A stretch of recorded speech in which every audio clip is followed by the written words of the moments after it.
Is the presence of German Leopard 2 tanks in the Russian-Ukrainian war necessary? As Ukrainian forces exhaust their supply of Soviet weapons and transition to Western ones, this conflict between Russia and Ukraine is evolving into the biggest ever clash, involving Western weaponry. However, up to this point, the US and other NATO countries are providing Ukraine with their outdated tanks and armored personnel carriers. In any case, the German Leopard 1 tank from the mid-1960s is not a significant competitor to the modernized Russian T-72B3 tank, let alone the T-90 tank. However, it appears that the image is slowly shifting. The United States has begun deploying its latest M7 howitzers to Ukraine, while Germany has started discussing the potential of providing Leopard 2 tanks, which are the primary tanks used by Germany. In this video, we'll discuss this device and evaluate its ability to withstand Russian machinery effectively.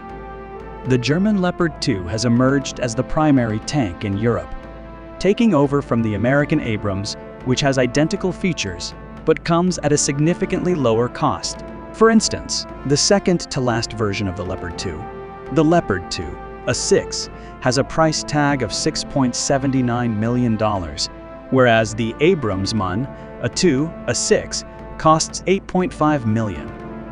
The British Challenger 2 is currently fetching $8.6 million, while the French AM-56 Leclerc is not seeking a modest sum of $10 million.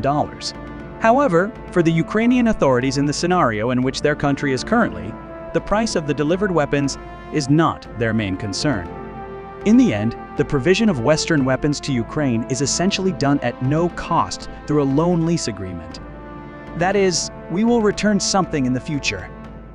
Regarding Ukraine, the key concern is the effectiveness of the Leopard 2 in combating the Russian T-72, 70D-72B, which is predominantly utilized by the Russian military. During the conflict with the Ukrainians, the Leopard 2 tank was developed to respond to the large number of Soviet tanks that NATO planners anticipated in the event of a potential full-scale war in Europe. The primary element of this avalanche was the T-72.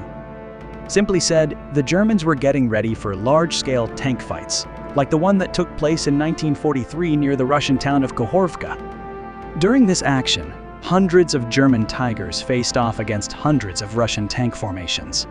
When you observe the two Leopards, you quickly notice characteristics similar to those of Tigers. The angles of armor, slope on the hull and turret are limited, particularly in the early revisions. When examining all the changes made to the tank up to the A4 version, you instantly consider each component individually. Beginning with the two A5 Leopard, the Germans attempted to move away from the angular appearance. In some way, the Leopard 2 is quite large and weighty. The size of its opening is 7.7 meters long and 3.7 meters wide. The height of it is 2.8 meters. The mass is 63 tons. However, things are not all negative. During the conflict with the USSR, the machinery of the Katz tribe encountered issues with durability and engine performance. Moreover, the Germans were unable to fix their intricate tanks in the challenging field conditions. The Leopard 2 has a mileage of 10,000 before the overhaul. The power plant is a turbo diesel with a power output of 1500 APE, coupled in one unit with the hydromechanical gearbox. Furthermore, the technical solution also possesses favorable maintainability in addition to its high power-to-weight ratio. The entire power unit can be replaced, even under field conditions, in 35 minutes. Great job! The tank also has additional benefits. The Leopard 2 possesses a formidable armament: 120 M cannon with contemporary ammunition and 2 machine guns. The firearm stabilizes in 2 directions. However, it lacks an automatic loading. That is the reason why there are 3 individuals in the crew compartment of the tank: the commander, gunner, and loader. And that's not everything. There is a round of ammunition located in the back of the turret. That is the reason why the Leopard 2 has a unique shape, which cannot be mistaken for any other tank, particularly when the turret is positioned at the back. The area where the shells are located is fitted with rebounding panels. It is thought that if a shell strikes the powder bunker of this structure, individuals are more likely to survive. However, the tank is fitted with a high-quality ZS sight, a reliable fire control system, thermal imaging cameras that give a complete vision to all crew members, a fire extinguishing system, and armor with many layers and anti-shatter matting on the inside. The Leopard 2 has been in use since 1979 and is classified as a third-generation tank. Throughout the years, it has been enhanced, upgraded, and even given a cosmetic update. The latest changes are the two A5 and two A6. The most recent update of the 27 Plus was done in 2010. It's gotten better. The fire control system included the addition of an extra power unit, an extra armament module, and the implementation of digital technology in the turret. The Leopard I was initially used in combat in the Balkans. Amidst the events in the region of dissolving Yugoslavia, German tanks frequently took part in different operations and events, sometimes being targeted by the enemy. However, in all such instances, the opposition forces lacked significant weaponry, which prevented any damage to the tanks. Next, there was Afghanistan. Similarly, the Leopard II performed admirably in that location. However, there were significant mishaps involving them specifically when the tanks encountered mines and improvised explosive devices. The most significant casualties occurred when the Turkish Leopard 2 participated in the conflict in Syria. The overall losses were 10 tanks. All of them were eliminated by anti-tank systems. It should be noted that Turkey contains both 2 and 4 Leopards, which lack any form of active protection. Therefore, if they shoot towards the side or rear, they can be targeted by the Soviet basic RPG-7. Now, in short, let's talk about the primary adversary that the Leopard 2 will encounter if it reaches Ukraine. This is the Russian T-72-72B3 tank. The T-72 was first introduced in 1973. Since that time, it has been improved multiple times. The most recent iteration of the T-72B3 was introduced in 2011. The weight of the Russian tank is significantly lower compared to the German tank, at a mere 46 tons.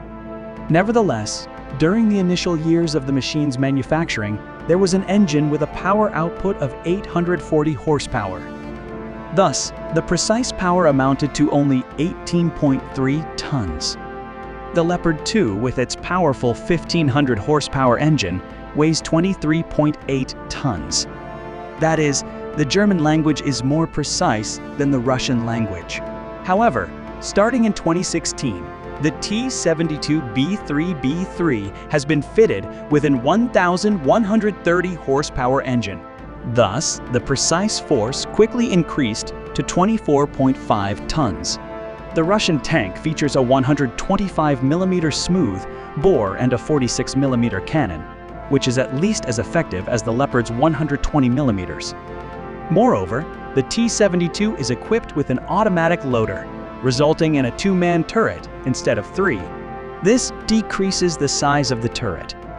The T-72B3, when compared to the Leopard 2 in general, appears less mature, like a teenager compared to a mature man.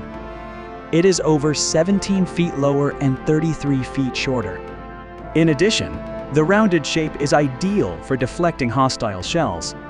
High-quality armor and effective protection on initial versions. Reach out to 5 regarding any future changes. Unwilling, the Leopard 2 possesses a well-equipped, defended, restless adversary. We expect that the high-quality Zeiss's optics and advanced electronics installed will assist us in targeting the Russian and striking him with a shell.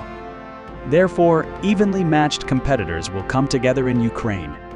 However, as is typical, the effectiveness of using warfare in situations where the forces are evenly matched relies on the skill of commanders and individual crews to properly utilize the resources at hand. However, the Russians own a clear advantage. The Leopard 2 is a rather unfamiliar vehicle for Ukrainian tank operators. The Russian tank operators have utilized their extensive distances at the shooting ranges. However, regardless of the situation, it would be appropriate for Leopard 2 to be in Ukraine. In the end, aside from expertise, the motivation of the staff also plays a significant impact. The Ukrainians have this. They are striving for the autonomy of their nation, for their loved ones, and for their residences. What are your thoughts on this? Will the German Leopard also assist Ukrainians in their conflict with the Russians? Share your thoughts in the comments section. And please don't hesitate to provide likes. If you enjoy our video, it will also assist others in discovering it. Additionally, please remember to subscribe to our channel, as there are many more intriguing assessments of other weapons for you.